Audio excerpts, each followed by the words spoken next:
Welcome to Movie Caps. Today I will show you a crime, drama, thriller film from 2014, titled The Gambler. Spoilers ahead. Watch out and take care.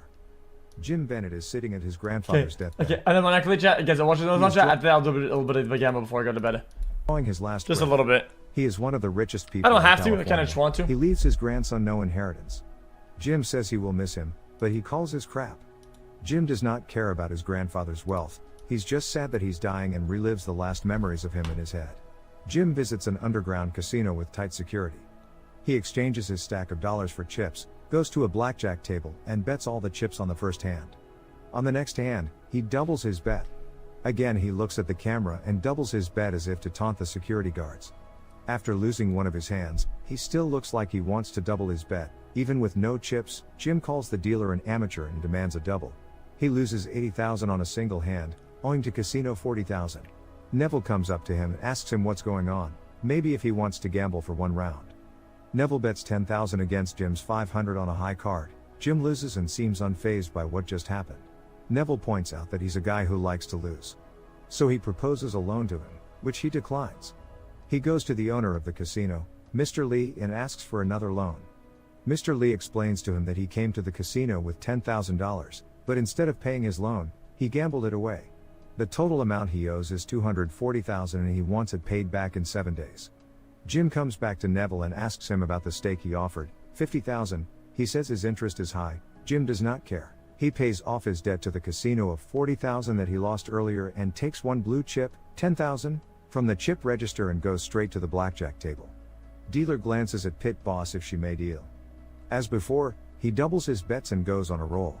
After going from $10,000 to $80,000, he gets a winning blackjack hand that pays him 3-2, and he decides to bet all on roulette. It's supposed to be 2.5. It rolls red and he loses. One of the waitresses is Jim's student, Amy, who Jim recognizes. After the loss, the crowd disperses and Mr. Lee is displeased. In the morning, he leaves the casino owing to 2 large gangs. 7 days left. He's heading straight for the campus.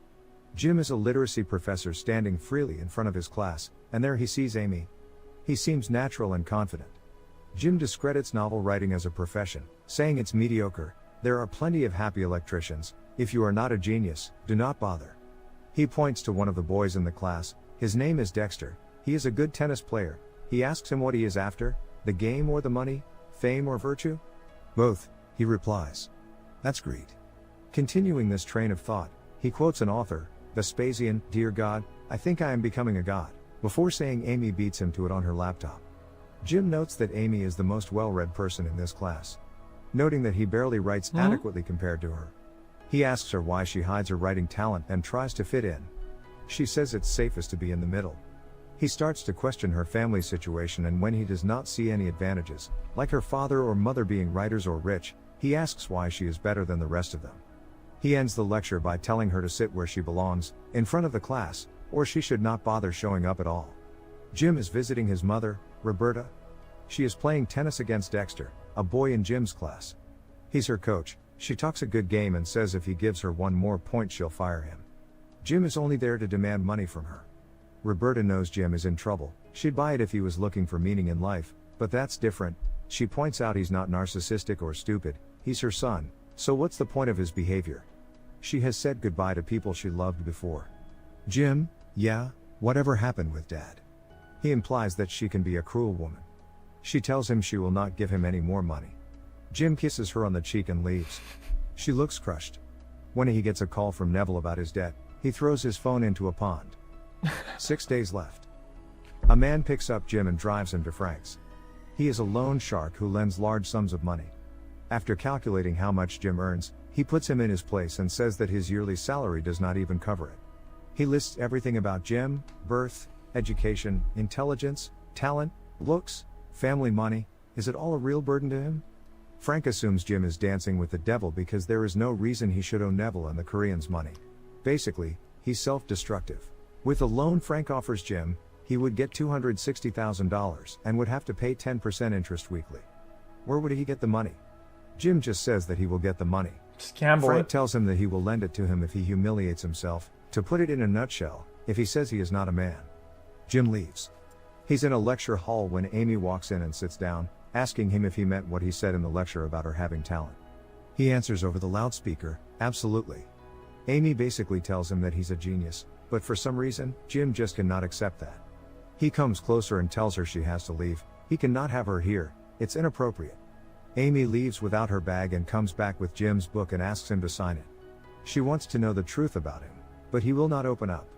Amy asks him out, he declines and she leaves. 5 days left. Neville calls Jim, who has heard that he has approached Frank for a loan, and inquires about his debt to him. He says he did not like the terms, so he didn't get the money. In class, one of his students who is always on the phone, Lamar, says that he doesn't understand killing oneself and asks him how he can be depressed driving a BMW A1. Jim asks him, does it look like I am happy? He's not happy because he's teaching the modern novel to a classroom full of students who do not care. He might as well be stark naked on the desk and no one would care. He's in this class pretending to teach and the students are pretending to learn. He dismisses the class because he feels defeated and asks Lamar to stay behind. He asks him what he needs to do to stop using his phone. The school told Jim to give him a good grade even if he fails because he is a star basketball player. Lamar explains that Jim is not the only one who has problems in his life. What does it mean to be a god? He understands the message he is sending, all or nothing. To be or not to be. It's the same for him, he needs to go pro because he has a need problem and his family needs money, all or nothing. It's as if Jim recognizes himself in Lamar. Jim's car is towed as collateral for Neville's loan.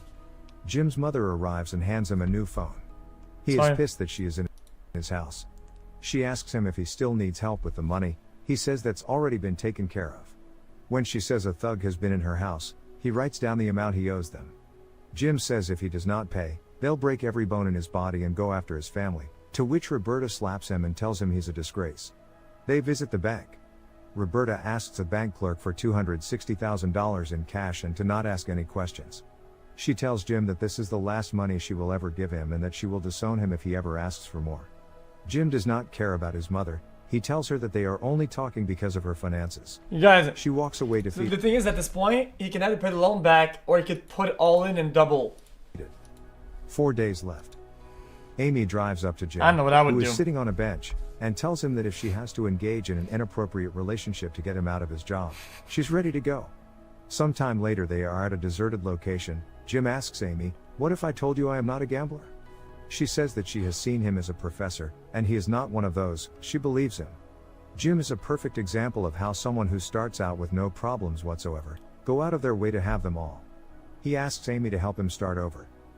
They visit a local casino. At the blackjack table he trades $10,000 for chips, bets $500 and after getting a total score of 18, he asks for a double, he gets a 3, but it still feels like he is playing for a loss.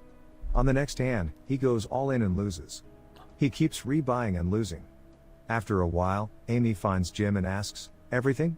He grins. He explains his true feelings to Amy.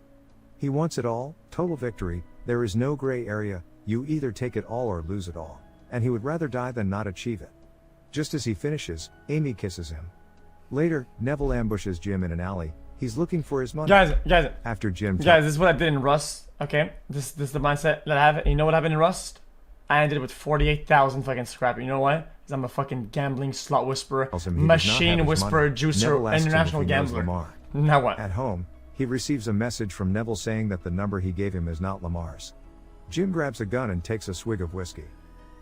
2 days left. Jim wakes up with Mr. Lee's gang in his house. They are worried that Jim will try to do something to himself before he pays back his debt. Jim sits down in front of Mr. Lee and says that there is only one way to pay back the debt, he has to lend him another $100,000. They take this as an insult and throw Jim in a full bathtub and drive away. As Jim leaves the bathroom, he sees that they misspelled Monday and scoffs. At the pawn shop, Jim wants to sell his watch and asks for $3,500. He will not haggle, just answer yes or no. When the owner counters with $1,200, he leaves immediately. Neville's men kidnap Jim right outside the shop. What? He is tied to a chair. Neville asks him how he's going to pay him back and Jim jokingly says he's going to write another book. Neville asks if he would give him the money if he lit a cigar and stubbed it out on his eyeball. Do I look like a magician? Neville's muscle man comes up and slaps Jim. Neville wants Lamar to throw tomorrow's basketball game so they do not win by more than 8 points because he'll bet on it. If Jim does not do what he says, he will kill Amy. At campus, Jim packs his stuff and tells Amy to hold out her hand and say goodbye. If he gets to her, then he's done. If he does not, then he's dead. And what do you do with the dead? You bury them. Amy turns and leaves. Huh? Jim walks out of the school and gives away his watch to a random student. He sees Lamar and offers him money if he throws the game tomorrow. Jim asks him because he knows Lamar needs the money and it's his decision. Jim comes to Frank, he's out of options. Frank asks him if he has the sense to leave if he has to. Frank likes Jim, so he changes the terms. He'll only give him the money if he's able to say get screwed to anyone, even Frank himself. If he gives him the money and he does not pay it back, then there are no more rules. What? Then he cannot say screw you to anyone. He'll wipe out Jim's entire bloodline. Do you understand the gravity of your situation? Jim says screw you and Frank hands him the keys to a car with $260,000 in it. Jim is standing in front of a nail salon. Double down Mr. again. With the money bag. He goes inside and instead of handing him the money, he tells him he wants Mr. Lee to loan him and he will get him his money. He gets beaten up by Mr. Lee's man and still speaks disrespectfully to Mr. Lee and demands $150,000. Mr. Lee laughs and gives him the money. Last day. Jim gives Lamar $150,000 for the Wildcats basketball game. Neville is watching, Jim is in the stadium. In the first half, Lamar plays like he always does, making Neville uncomfortable. When Lamar starts missing easy throws, he gets booed by the crowd and is substituted. Lamar feels humiliated. The Wildcats had a 14-point lead and now they are losing. Lamar is back in the game, he remembers Jim saying it was still his call and he decides to win the game. If the Wildcats win the game by less than 8 points, it's still considered a toss-up. In the final seconds, Lamar has the ball and he throws, misses and wins the game for the Wildcats and Neville's bet. Sometime later Jim sits in Neville's office and asks if they are even. He hands him his money with interest and when Neville inquires where he got the money, he says he got it from Frank. Neville knows what kind of man Frank is and is disgusted with Jim. Jim had sent Dexter to Las Vegas to bet all the money he got from Frank on a Wildcats win by 7 points or less. Jim calls Frank and tells him he got his money and they need to meet in Koreatown. Reluctantly Frank agrees. Wait, what? Jim grabs all the money he can and heads to underground Korean establishments. The casino section. There he meets Mr. Lee, whom he tells he got his money and points out that Frank is there too, and he owes them both money. He does not have enough to pay them both, so he'll bet it all on roulette, either he'll pay them both back or none. Mr. Lee and Frank cannot do anything to Jim because Koreatown is run by another gang of mobsters. He takes out all the cash, the room goes silent, places it on the roulette table and says all on black. The leader of the Koreatown gang nods like he's taking the bet. The ball lands on black. With a sigh of relief, Jim turns and tells him that the money is for the two gentlemen and that he is not actually a gambler. Jim leaves Koreatown. Frank pulls up near him and says here is $100,000, there was a little extra from his bet, and it's on him. Jim says screw you. Jim is not a real gambler, he is someone who uses gambling merely as a means of self-destruction. His primary goal is to lose everything. Nobody who wants to win, doubles up on every single hand. Jim was seeking the loss. He runs all the way. Stop tagging me in the chat, it's fucking weird. And knocks on her door. The end. Thank you for watching. Subscribe if you'd like to see more videos like this.